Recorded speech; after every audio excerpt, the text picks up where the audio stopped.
Go! And back to our show. Count baby.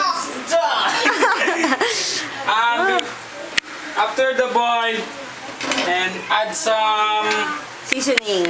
Game. add some Ano yan? Chef!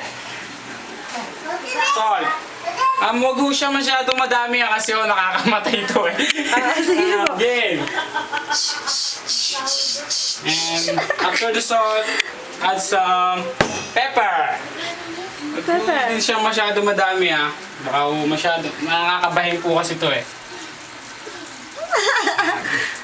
Hindi. Chef, ano na po yan?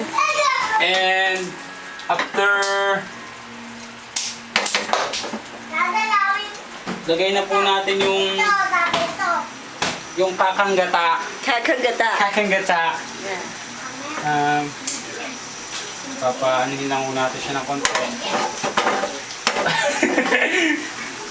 Kakanggata. And nilagay na po natin yung kakanggata. Masyado ho yata marami kakanggata. Ang panghe. Ang pangit. Hintayin na lang po natin siya kumulo at malapit na siyang maluto. Gutom na ba kayo dyan? Gutom na kami, Master Chef! Yum, yum, yum! Yum, yum, yum!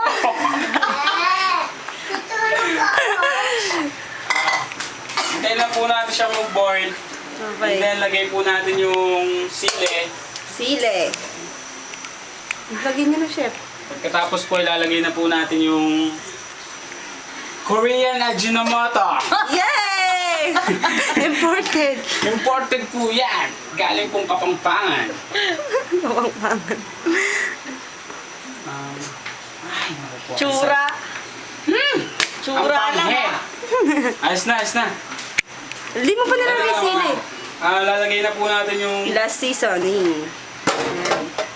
ingredients natin na ito po talaga yung pinaka nagpapasarap dyan eh. Yung Sili. sili. Para po natawag natin siyang hot na hot. Parang ang mga babae dito, hot na hot, sa sobrang hot.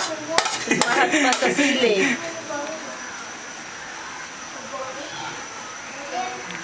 Kailan po natin siya mag-boil na mag-boil na mag-boil.